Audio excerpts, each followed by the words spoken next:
In this video, we will discuss how to write the formulas of ionic compounds. And then in the next video, we'll talk about how to write the names of ionic compounds. Now, ionic compound formula, what's a formula to begin with? A formula is the representation of the fundamental compound using chemical symbols and numerical subscripts. We already looked at some formulas. For example, the formula of sodium chloride, salt, NaCl. But that's about it. When it comes to ionic compound, that's the only one we have looked at. What if you have an ionic compound made between magnesium and fluorine? Magnesium is the metal and fluorine is the non-metal. That's how I know it's ionic. Well, it's not like NaCl where I just write down their symbols as in Mg and F. It's actually MgF2. How did that come about to be? Where did I get the numerical subscript here for fluorine 2? Why not some other number? And that's what we are going to talk about in this video. Well, it's brief simply the reason being that magnesium, what kind of an ion it forms? In last chapter 2, we discussed about how many electrons magnesium would need to lose in order to form in order to gain a noble gas configuration, and based on its location in the periodic table it will form an Mg2 plus ion, Mg2 plus. Now that means magnesium wants to lose 2 electrons, but how many electrons does fluorine want to gain? Based on its location on the periodic table, it should want to gain 1 electron. If you don't know that it should gain 1 electron or that magnesium should want to lose 2 electrons, go and review chapter 2 where we talk about the ions, cations and anions formed by elements on the periodic table. So if magnesium wants to lose 2 and fluorine only wants 1, how does this happen? How do they come together? Magnesium will want to lose 2, fluorine will only accept 1. The only way they can come together is that there are 2 fluorines, one each, that will accept an electron from magnesium. And that's how we know the formula is MgF2. But instead of getting into that sort of detail, it's simply just write down the formula of each ion, Mg2 plus and F1 minus, next to each other.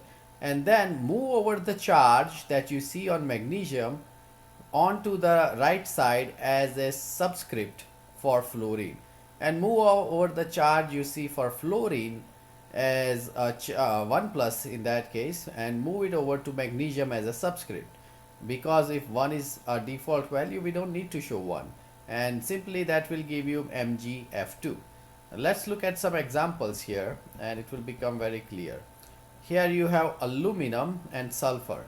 What kind of a formula will aluminum and sulfur have when they combine? Aluminum metal and sulfur non-metal, so I know it's ionic.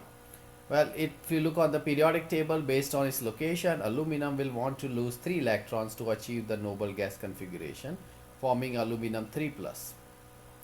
Sulfur will want to gain 2 electrons, and this is the ion it would have, sulfur with 2 minus charge. So aluminum with 3 plus and sulfur with 2 minus. What did I just say you should do?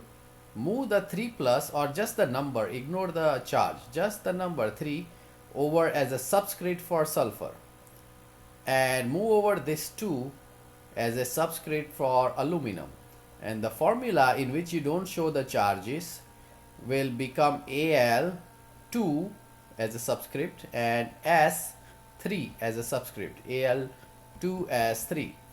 That's what you will get for the formula shown here, Al2 as 3. Okay, now we can find out what exactly happened where when you have 2 Al2, meaning you have 2 aluminums. That's what it means ultimately. Each aluminum with 3 electrons lost for a total of 6 electrons lost, forming a 6 plus total charge on both aluminums put together. And S3 means you have 3 sulfurs, each one wanting 2 electrons, means a total of 6 electrons gained. 6 lost, 6 gained. Okay, but you don't have to necessarily go through this process of counting the charge if you would be just moving the original charge on the ion on the other atom as a subscript. Now here are 3 more problems.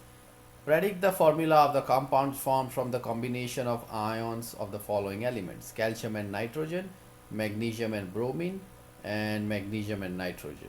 What would be the formulas? Pause your video and write down the answer. Now let's discuss each one. Calcium and nitrogen. Calcium would have a 2 plus charge and nitrogen would have a 3 minus charge on it. When they form the ionic compound, the number 3 from the 3 plus charge moves over to the nitrogen as a subscript. The number 2 as a 2 plus charge on calcium moves over to nitrogen as a subscript, and the number 3 minus, the 3 moves over to calcium as a subscript, and the formula would be Ca3 and 2. Ca3 and 2. Keep that in mind. What about magnesium and bromine? Magnesium has a 2 plus charge, bromine has a 1 minus charge. When you crisscross those two over to the other atom, you get MgBr2. MgBr2. And for magnesium and nitrogen, you will get Mg3 and 2. So here are the three answers for this problem: Ca3 and 2, MgBr2, and Mg3 and 2. That's how we write the formulas of ionic compounds.